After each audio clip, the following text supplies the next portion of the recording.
against Hamas at the end of these 6 weeks. Trump, on the other hand, has signaled that he would like to see this war wind down. Secretary of State Marco Rubio says El Salvador's president has offered to accept deportees from the U.S. of any nationality, including violent American criminals now imprisoned in the U.S. The U.S. government cannot deport American citizens. This is AP News. At least 40 people are dead in Haiti. Heavily armed gangs attacked a neighborhood home to most of the country's elite. Kenskov's mayor, Jean Massillon, has told the Associated Press that the Viv and San gang coalition are responsible for the attack, saying gunmen were going home to home and indiscriminately opening fire. The dead include pastors, teachers and children in a neighborhood home to several politicians and business leaders. Many victims are also working-class people who tend crops on the outskirts of the neighborhood in the foothills of a mountain range. One farmer who fled the neighborhood during the attack says he spent 4 days hiding in a field as the gang killed his animals, 3 members of his family, and destroyed his crops. Gangs already control most of Port-au-Prince, and the United Nations Secretary General warned last month that they could end up overrunning the capital. I'm Lawrence Brooks. And I'm Ed Donahue. AP. This is 820 AM, WCPT Willow Springs, and streaming worldwide at WCPT820.com. We are Chicago's progressive talk, where facts matter. Now, your WCPT 820 weather update. From the Weatherology Weather Center, I'm meteorologist Jennifer Wojcicki. We'll see increasing cloud cover here for today with temperatures holding rather steady. Winds out of the northeast around 10 to 15 miles per hour, gusting as high as 20. And for tonight, mostly cloudy, a low near 26. By Wednesday, a chance for snow here, cloudy high around 33 degrees. Thursday, partial sunshine, high of 43. Friday, partly sunny, a high of 30. That's your latest Chicago weather update.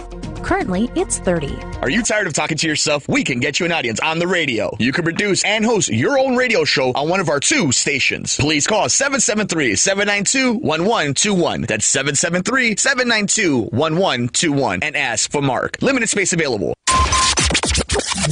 WCPT Replay. I am joined by Illinois Congressman Jonathan Jackson.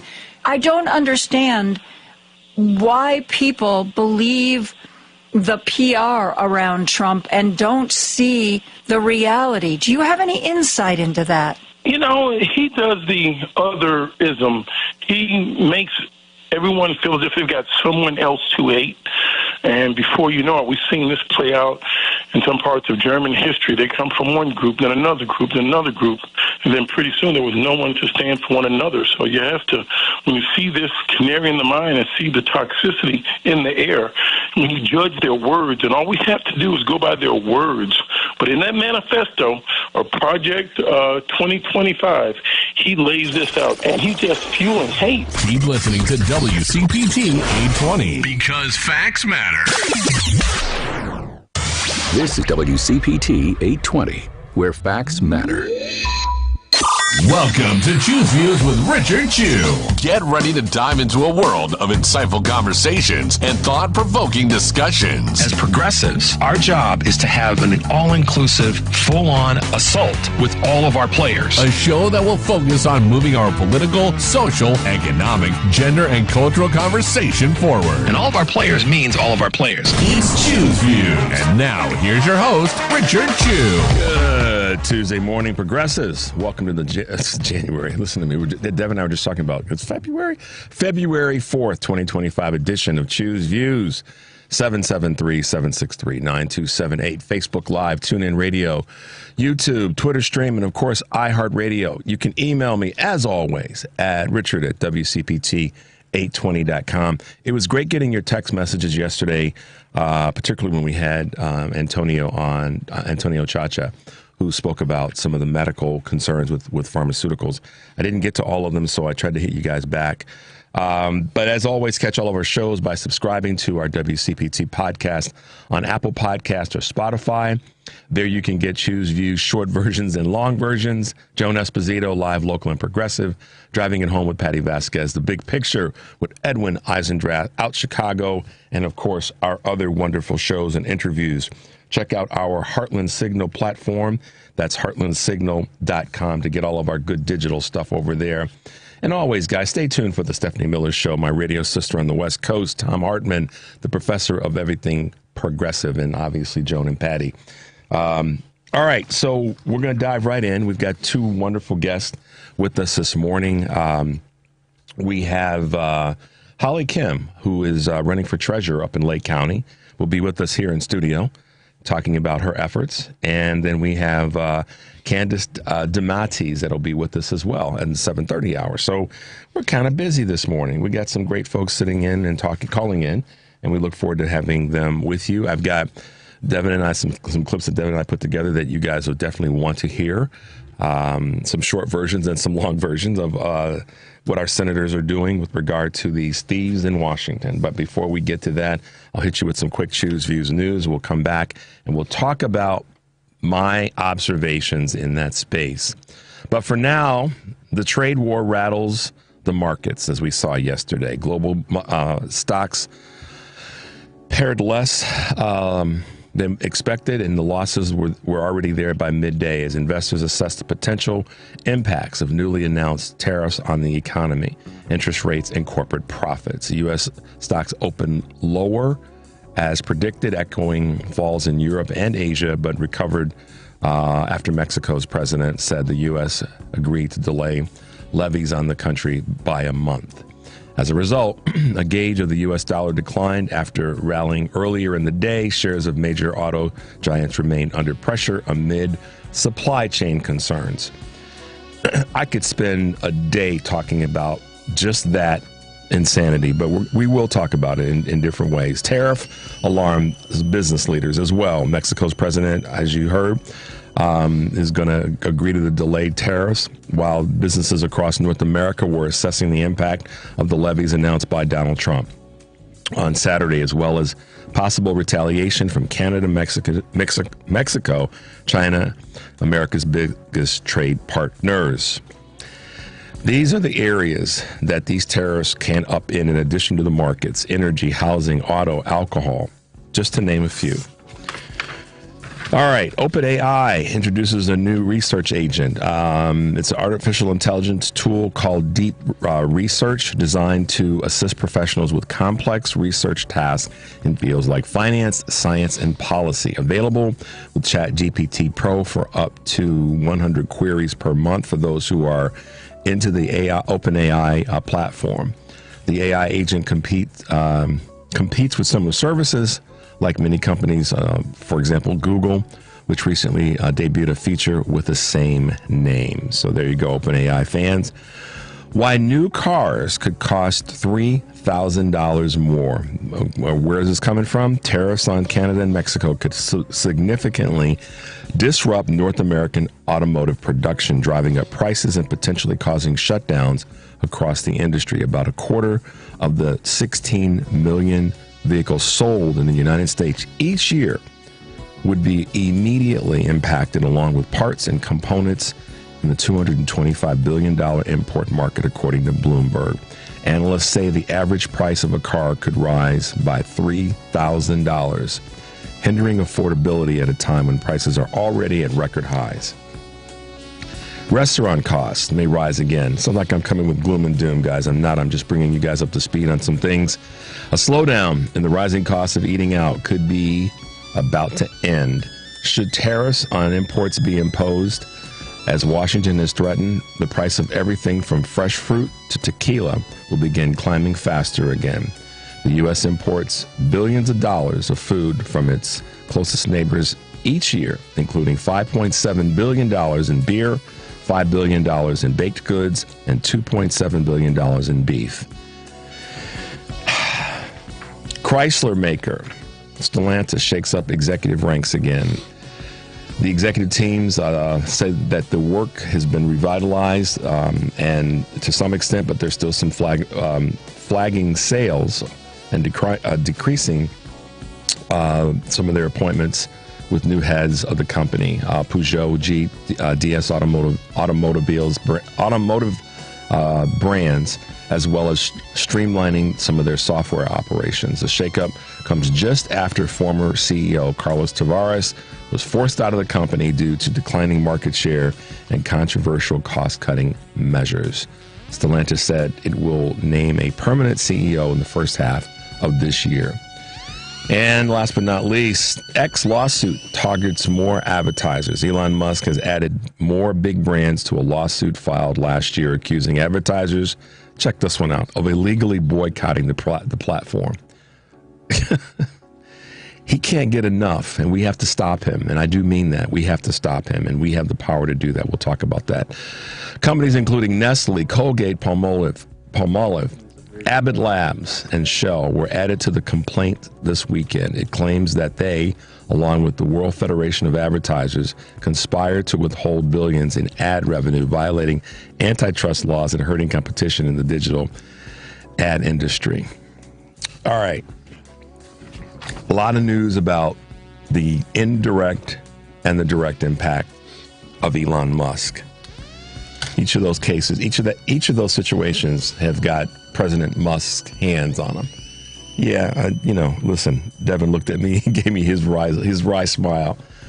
But, guys, in this conversation, which we're going to have today and we're going to have in the days and weeks to come, we've got some work to do in this space of who was actually running the country. Okay.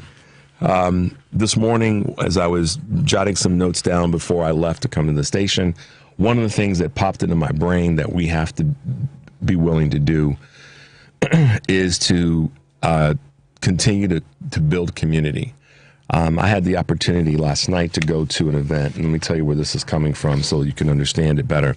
I know I always talk about being connected and talk about working together, finding the local opportunities to work together. And we'll get into that later in the week. I was at this WTTW event last night, My Block, My Hood, My City, which was hosted by WTTW. And the gentleman, Jamal Cole, who is the founder of the organization, was one of the folks on the panel. And I don't have all the names in front of me, but Jamal is going to be a guest on our show on Thursday. And then Mayor Johnson was also there, and he's going to be a guest on Friday. And I'll have the other names of the other folks for you tomorrow. My point of all this is they talked a lot about the importance of community. And I've said this before on numbers of occasions prior to the election, and I will continue to say this. Resoundingly, with one of the questions that was asked by the audience, is what is it that we can do? And each of the panelists, there was a high school principal, a student from the Collins Academy, and one professor and one community organizer, in addition to Jamal.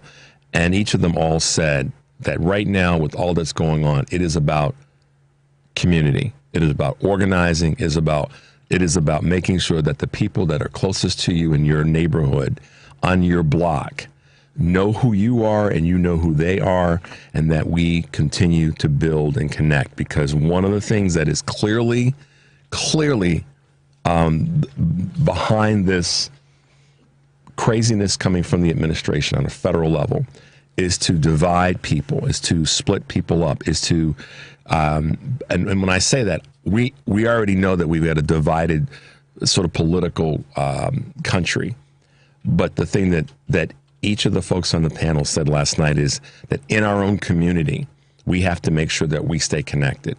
And they made it very, very clear that the people that are closest to you, not just family, but your neighbors, your block, your city, you need to know who they are. You want to be connected to them, and you want to make sure that you are not allowing the things that are happening on any level, politically and socially or economically, pulling you away from the people that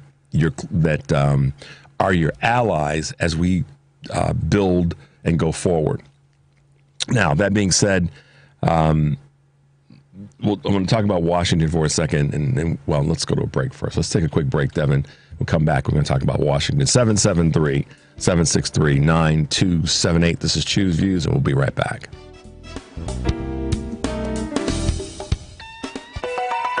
Check up on health with Chris Whitting. Studies show most parents say they've talked with their teen about drugs, but half have not brought up the subject of inhalants. And today there are about 1 million new users. Dr. Wesley Clark of the Center for Substance Abuse Treatment. There are over 1,000 products wherever industrial solvents or aerosols are used. Now, these were never conceived of as a form of, quote, recreation or experimentation. So it's not the products we're concerned about, it's the information that if parents don't talk to their children, then peer pressure results, and then they start trying it, huffing or sniffing, and then we get long-term medical consequences. Parents must be aware of missing household aerosol products, chemical smells on kids' clothes or breath, or a dazed or dizzy kid. With Checkup on Health, I'm Chris Whitting.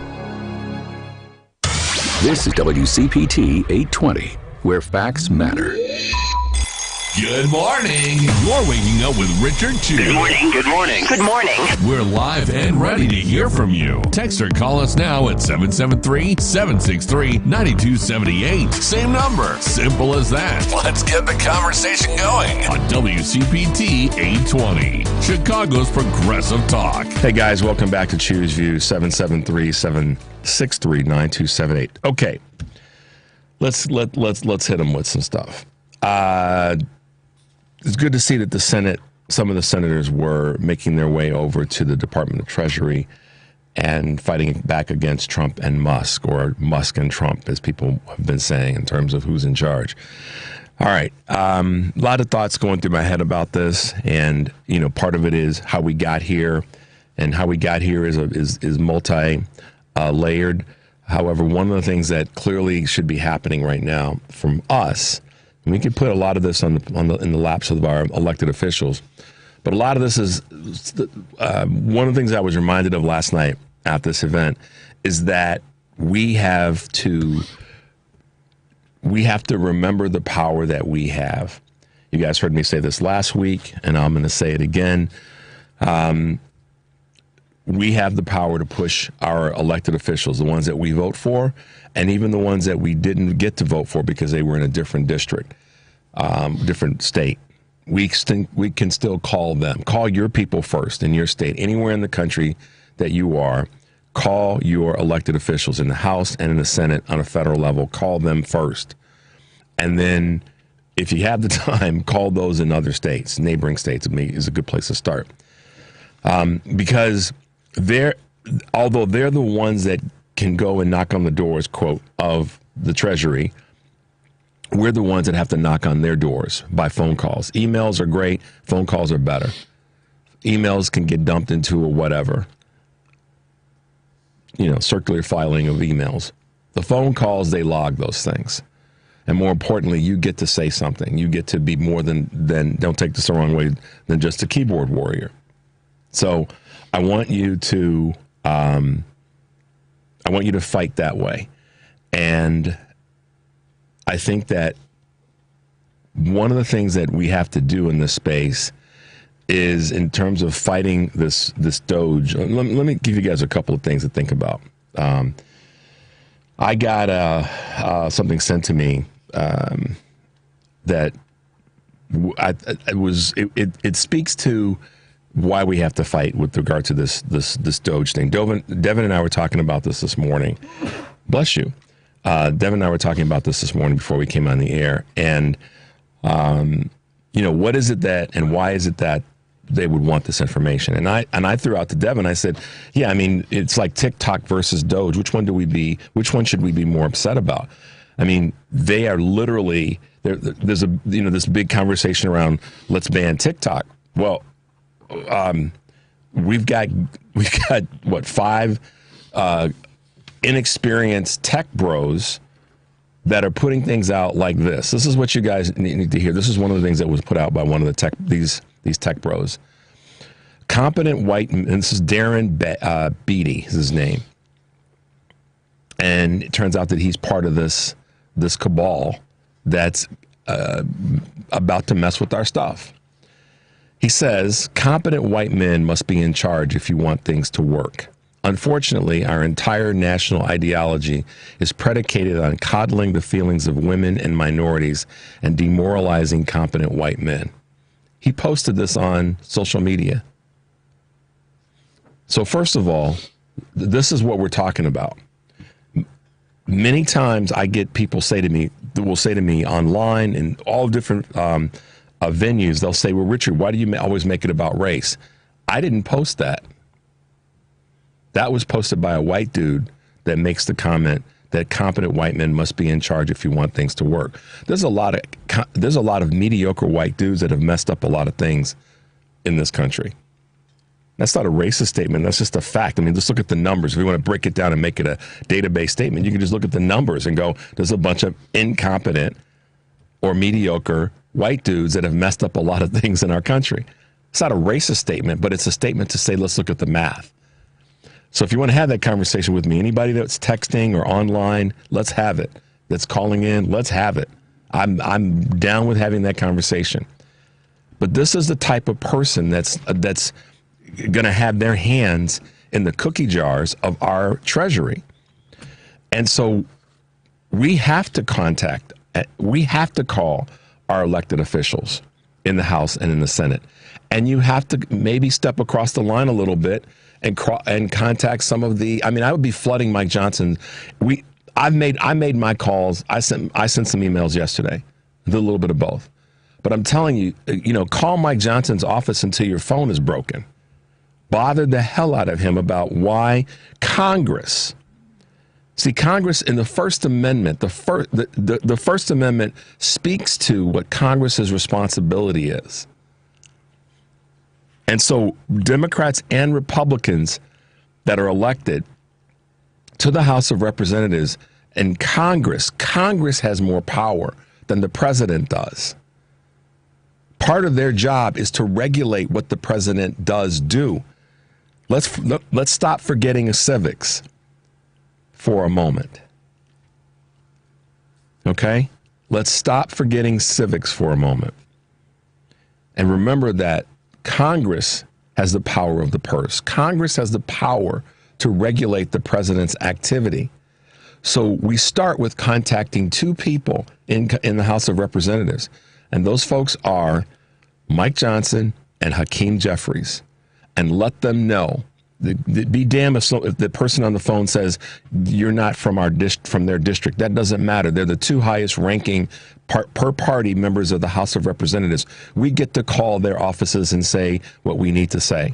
So don't let somebody try to play you off like, well, you're not from Mike Johnson's district, doesn't matter. Or you're not from Hakeem, doesn't matter. They need to hear from all of us that we can't have these young. Take this the right way. This is a cultural statement, but I'm going to make it because it's relevant to where we are. We don't need to have these young little quote unquote nappy head boys. And that's a cultural statement, but it pans over all of our little young boys. These young little Doge boys tinkering around with our financial information. We don't need that. It has to stop. And Congress has the power to stop them. This is what people have forgotten. Just because Donald Trump is bending over to the barrel for Elon Musk's $200+ million to help get him elected, he's not the one that has the power, y'all. You got to understand this. This is not a partisan issue. This is a bipartisan issue. For MAGA, let me help you understand something. Many times the MAGA folks, the folks on the right, the GOP, whatever we're going to call them, because they're all the same now. They are. If you're Mitt Romney and you aren't standing up 24/7, you're part of MAGA. If you're Lisa Murkowski and you're not standing up 24/7, you're part of MAGA. It's just that you don't get to be frustrated and disappointed and highly disappointed any longer. Do something, doggone it. So, to that end, we have the power to regulate what Donald Trump is doing because it's not a partisan issue. We've elected these people, and the folks that are part of MAGA, that are regular everyday voters, you allowed this to happen. And those who didn't vote allowed this to happen. And you don't get the comfort or the luxury of sitting back and not taking action because you think that whatever these Doge boys are doing are going to do with regard to our treasury, that suddenly, they're not going to come after my stuff. You don't know that. So because of the fact that, because you don't know that, the luxury or the privilege of not doing something about it, you don't have that. So what am I saying here? We have to make the effort. We have to do the work, guys. We can be upset with Congress all we want, and I am. But at the same time, I can't be upset if I don't do something. And the number one easiest thing I can do is pick up the phone and call Johnson's office and Jeffrey's office and tell them, y'all need to bring these boys in. I mean, that has to happen. And I know that the Department of Treasury is federal property from everything that I know about locale, but the mayor of Washington, D.C. May have some purview here, may have some standing. If these guys actually remove any tangible information from the Department of Treasury and then they exit the building, I'm speaking very literally for a reason, because we're talking, people are like, what do we do? What do we do? This is where the D.C. Metropolitan Police has purview.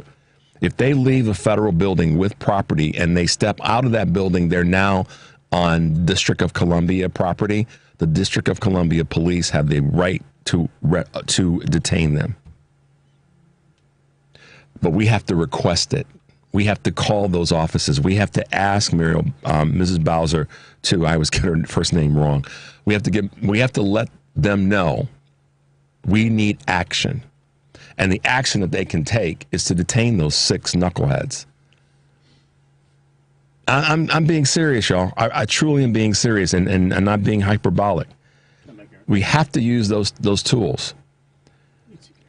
We have to use those tools.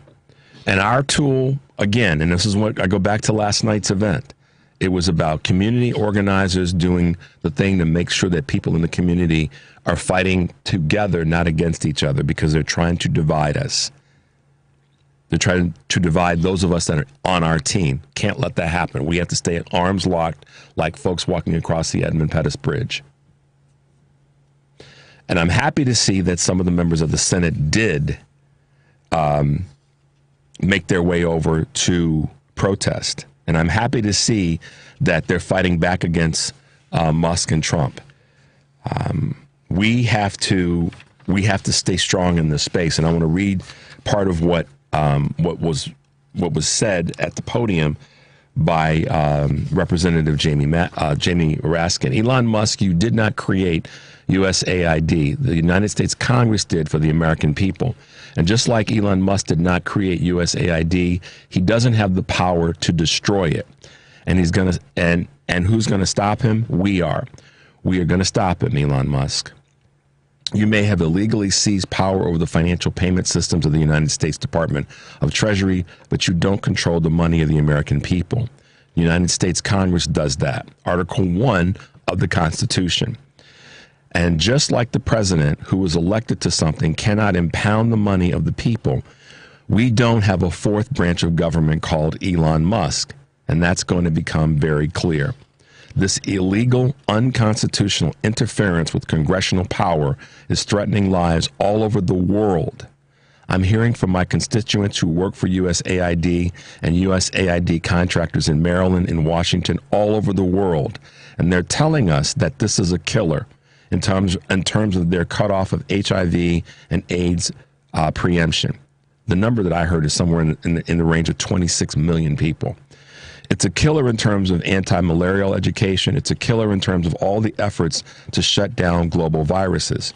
Now, I don't know what Elon Musk said, what his said intentions are. I don't know what Elon Musk's motivations are. I don't know what his purposes are. but they've got nothing to do with what has been lawfully adopted by the people of the United States of America through Congress, through the Congress of the United States. We are going to defend USAID all the way.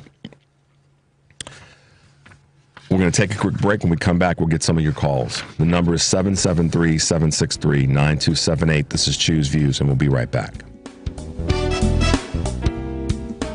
This is a WCPT moment in labor. In the summer of 1881, 2 decades after the Civil War, 20 African-American laundresses met at a local church in Atlanta to form the Washing Society, a trade organization which looked to create a higher uniform wage and greater work autonomy for laundresses, also known as washerwomen. Through the help of local preachers and door-to-door canvassing, the Washing Society grew from 20 members to 3,000 in only a few weeks. The workers went on strike and faced opposition from their employers as well as the local politicians. The Atlanta City Council proposed a licensing fee for their organizing efforts. The strikers agreed to the fee in exchange for self-regulation. In the end, the City Council rejected the proposed fees and the laundresses prevailed. The impact of the strike led to increased wages for some, but showed that African American workers, including women, were vital to the New South economy. This has been a WCPT moment in labor. We're working for your rights.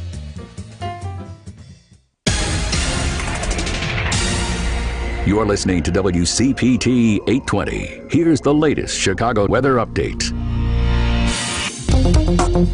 From the Weatherology Weather Center, I'm meteorologist Jennifer Wojcicki. Partial sunshine here for today. We'll see temperatures holding rather steady. Winds out of the northeast around 10 to 15 miles per hour, gusting as high as 20. And for tonight, mostly cloudy, a low near 26. By Wednesday, a chance for snow here, cloudy high around 33 degrees. Thursday, partial sunshine, high of 43. Friday, partly sunny, a high of 30. That's your latest Chicago weather update. Currently, it's 28. You're listening to WCPT 820 because facts matter. It's Choose Views with Richard Chu on WCPT 820, where facts matter. Hey guys, welcome back to Choose Views. Thanks for being with us this morning. 773-763-9278. Today from 2 to 5, Joan Esposito will be joined by Joel Ostrup, professor of political science at Benedictine University and Wisconsin State Senator Kelda Roys. Plus, Mark Jacob and Jennifer Schulze will talk media for the final hour of the show, live, local, and progressive. Weekdays, 2 to 5 p.m., WCPT. And tonight, 5 to 7, Patty Vasquez will be here with Berwin Adler, Alicia, what's that? Wait a minute. Berwin Adler, Alicia Maria Ruiz. There we go. Had to get that right. Who is a candidate for Berwin mayor. Patty will also have the latest in Wisconsin politics, driving it home with Patty Vasquez, 5 to 7 p.m. Central. And of course, Wednesday, tomorrow, Choose Views will be celebrating 1 year on the air. We thought it would be fun to do an interview to mark the occasion. Not the kind of interview I do every day on this show where I ask the questions, but an interview where you ask me the questions and I provide the answers. So starting last Friday, running through tomorrow and maybe through the end of this week, I'm inviting you to submit a question to me to answer in a video recording that we'll put online and play on the air later in February. Ask me about anything, my background, my personal history, my philosophy on life, my fondest memories, my favorite movies or music, my thoughts about a historical or current event, most memorable moments of hosting Choose Views, whatever you have on your mind. To submit a question, text us at 773-763-9278 or email me at richard@wcpt820.com. I have gotten some of your emails and looking forward to kind of pulling that all together. And of course, make your way over to heartlandsignal.com. And of course, if you're listening live, weekdays 2 to 5 at 8:20 a.m. or on TuneIn from heartlandsignal.com. You can also tell Alexa to play WCPT from TuneIn. So there you go, guys. All right, let's grab a couple of quick calls, Devin. Let's go to Jim here in Chicago. Good morning, Jim. Welcome to the show. Good morning, Rich. You've got to realize the Republicans will tell us what's legal and what's illegal. They're going to try. Trump is a criminally insane person, and the Republicans know he's criminally insane. And Musk is also a criminal. They didn't get their money by playing square and the square. But I called about Marco Rubio. Okay. This nut, he's supposed to be the sane one in this liquor cabinet. He's down in Panama. He's got China on the brain. Why he's got China on the brain, I don't know. But Trump's insisting that China is running the Panama Canal. Absolutely absurd things. Then he goes to El Salvador, of all places, the crypto village, and says we're going to put our prisoners in El Salvador. Yeah. I mean, this is how crazy this guy's supposed to be the sanest one of the bunch. Yeah, I know. But they're crazy. We give them too much. We give them too much credit for being mediocre. No, well, not even mediocre. They're not mediocre. They're criminals. Yeah. They're absolute criminals. You can't put American citizens in a jail in El Salvador. No, you can't. That used to be in our Constitution. That used to be. You want to go to El Salvador? I've got a couple of beefs. I didn't want to go to El Salvador to do my time. Yeah. First of all, we have more people. We have more people incarcerated than any other country on the earth to begin with, and all these people. Trump keeps insisting, and he keeps insisting that they're criminals. They're criminals. Well, the only criminal I see is the one sitting in the White House. He's the real criminal. And his band of merry idiots that are riding along with him. Well, I don't know, but they're criminals. He's a criminal. He's a criminal. Come on. 34 counts. Everything he did. How about his fake university? And what's with Musk? What is Musk going to dictate? What's ever in his insane brain? He's already doing that. It's not gonna. You're right. He's already doing it. I know, but I mean, the point is, who is he to do it? Yeah. I mean, who the hell is this guy to do that? He's just another Homo sapien running around the earth. I don't care if he's got $10 more than me. His opinion is any more important than mine. That's right. Anyway, Fritz, have a good morning, buddy. Thanks, Jim. Stay safe, man. Good to hear from you.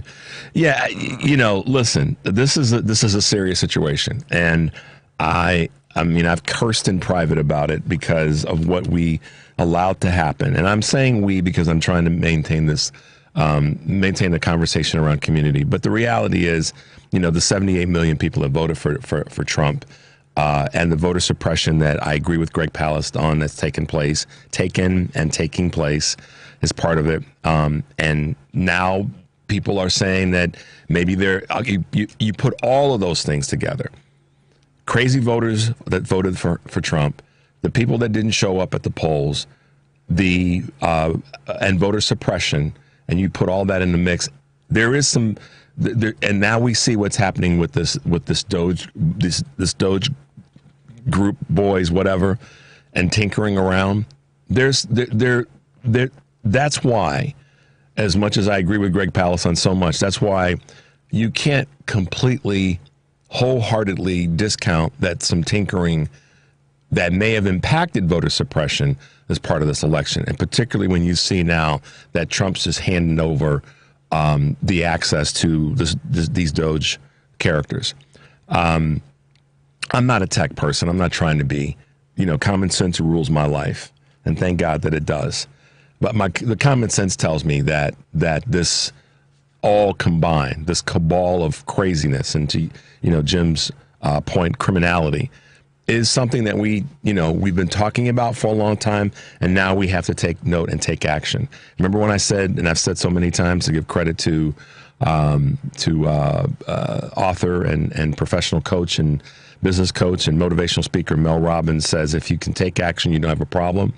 Well, we need to take action, y'all. And the calls to our listen, they swore. Elected officials from Trump through both chambers of Congress swore. Okay, they swore to the Constitution, not to an individual. And of course, with Trump's non-Bible, non-Constitution placed hand to cover all bases and saying it that way, maybe he didn't really swear to anything other than to stand there in front of John Roberts and lie. That being said, the members of the House of Representatives and the senators did. And it's their responsibility with a big push from us to get something done and to stop this craziness. Let's go to our good friend Karen here in Chicago. Karen, welcome to the show. How are you this morning? I'm like everybody else. I'm hanging in, trying to take deep breaths. But yeah, what we are seeing is a coup of our Treasury and an effort to privatize it. This is privatization. Like, Jim was saying, it's like Elon Musk was not elected. There was no congressional hearings for him to have access to our most sensitive, some of our most sensitive data, our money. So this is something that, really, people need to be getting on the phone. And I was calling all day yesterday. A lot of time, like Durbin needs to set up, on every single one of his lines, voicemail, so that people can leave messages. Ask them to call you back. But we have to encourage them to do the right thing and to hold things up. This is not business as usual. We're in a very, very dangerous spot right now. When we are all witnessing this, and there's a lot of people that are walking amongst us that don't see this as anything different than what has already been done in our government. And that is the part that worries me the most. So we really do need to appeal to our elected officials on their idiotic behalves to let them know that we are watching. We are all out here watching, and we need people to mobilize and get together and do what they did at the USAID office. Get to the Treasury tomorrow. For anybody listening, there is going to be, this is put out by Indivisible, at 230 South Dearborn Street in Chicago tomorrow at noon.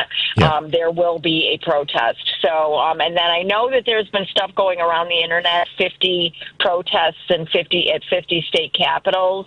And that is also going on tomorrow.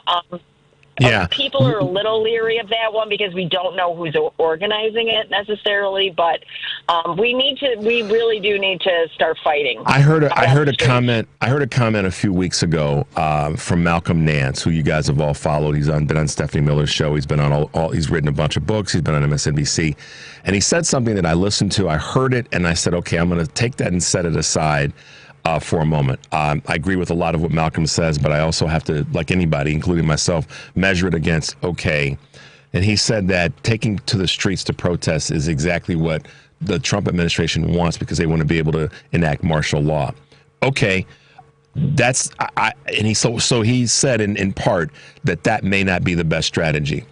Well, I'm not fully in agreement with that because what that means then is that people then don't take action with one of the most important things that we can do. See, we have state. Yes. This is what we have to remember, guys. We have state powers. In other words, the federal government has to, for lack of better words, they kind of got to get permission to come into a particular state. And I'm saying this very loosely, guys. Very loosely. When we have the National Guard, that's enacted by the governor who is the CEO of a given state. Okay? So federal troops have got to be very careful in their just marching into a particular state when protests take place. Now, going to Washington, even protesting in the District of Columbia, that's not federal property. Right. The buildings are, but the literal land is not. From everything that I know about how the District of Columbia is set up, which is why there's such an issue back and forth about D.C. getting statehood. But that's for another day. All I'm trying to say, to partner up with what you just said, Karen, about being active, we don't have the luxury. I've been saying this for months. Before the election, I'm saying it now. We don't have the luxury to sit back and not be action-oriented, y'all. We just don't. Yeah. We have to take action. Absolutely. And I'm in the camp of yes and, where it's multi-pronged approach. We can do more than just one type of protest. Right. We can do with our dollars. Target this past month missed out on, because I looked at some of my past months, and how much I consumed from Target. And they lost out on roughly $1,300, if I'm rounding up, last month from me. And so there's that. And I mean, they may not come out and, show us what the results of people boycotting or cutting back. I mean, I have been putting out lists of black-owned businesses at Target because I don't want, and you can buy direct from all of these vendors, everybody, just so you know. But I also want to say this. So in my experience, Richard, and this is why I disagree with Malcolm, as far as like only